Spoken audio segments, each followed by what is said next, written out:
प्रेक्षा ध्यान।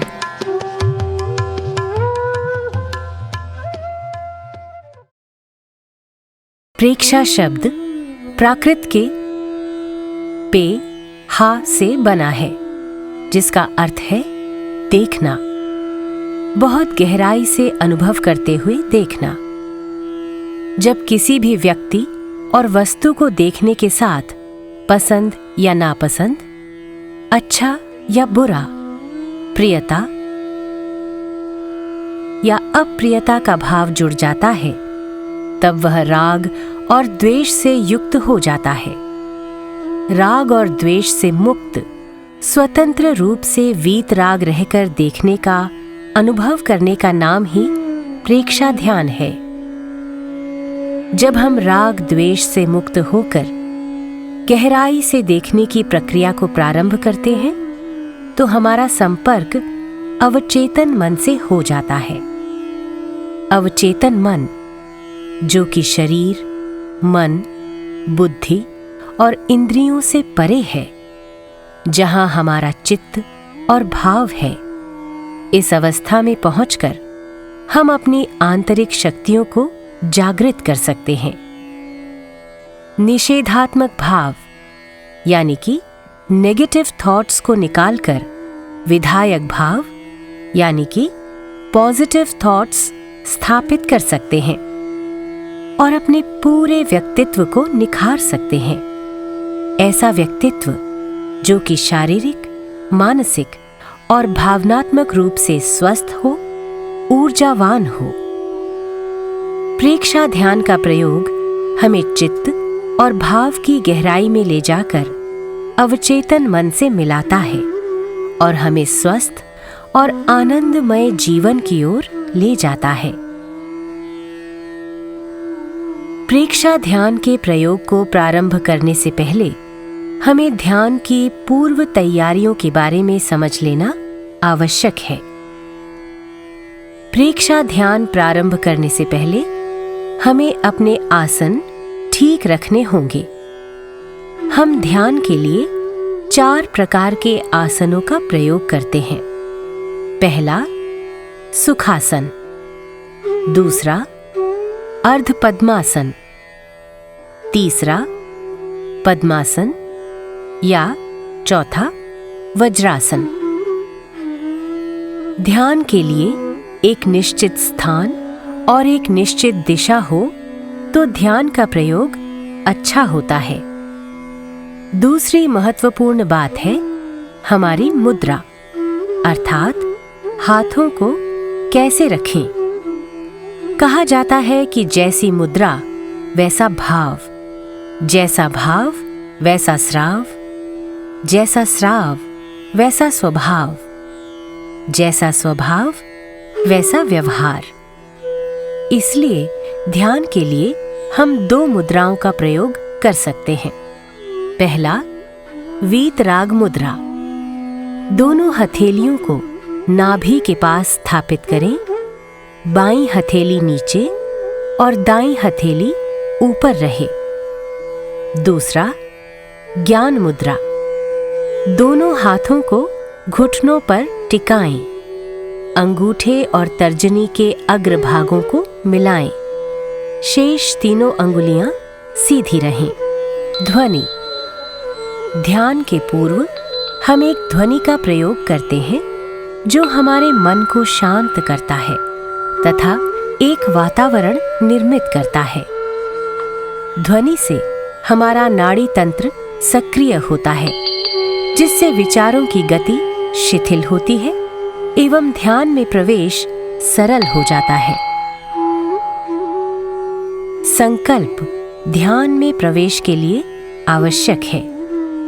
सभी संकल्प हमारे मन से जुड़ते हैं, जो हमारे अवचेतन मन तक पहुंचते हैं। प्रेक्षा ध्यान के 4 चरण हैं। पहला, कायोत्सर्ग। ध्यान में प्रवेश करने के 3 बाधक तत्व हैं। पहला, शरीर की चंचलता। दूसरा, मन की चंचलता तथा तीसरा, वाणी की चंचलता। ध्यान के पहले चरण में हम शरीर, मन और वाणी की चंचलता को दूर करने के लिए कायोत्सर्ग का प्रयोग करते हैं। यह ध्यान का प्रवेश द्वार है।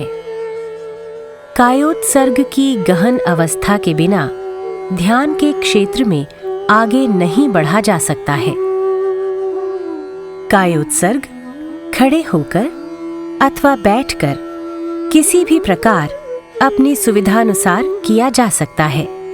व्यक्ति जिस भी प्रकार 40 मिनट तक सुविधा से प्रयोग कर सके, उसे वही आसन चुनना चाहिए। कायोत्सर्ग की पूरी विधि स्वतः सूचन यानी कि ऑटो सजेशन पर आधारित है। अतः एक एक सुझाव को ध्यान से सुने और गहराई के साथ अनुभव करते हुए उसका प्रयोग करें। ध्यान के प्रारंभ में ध्येय सूत्र का उच्चारण करें। संपिक्खये अपगा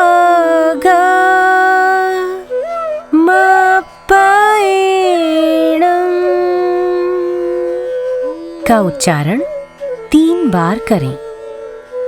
आत्मा के द्वारा आत्मा को देखें, स्वयं स्वयं को देखें। अपने आप को देखने तथा जानने के लिए ही प्रेक्षा ध्यान का प्रयोग करें। ध्यान के दूसरे चरण में अंतर यात्रा। हमारे मेरुदंड के भीतर मध्य भाग में एक नाड़ी है जिसे सुषुम्ना नाड़ी कहते हैं। मेरुदंड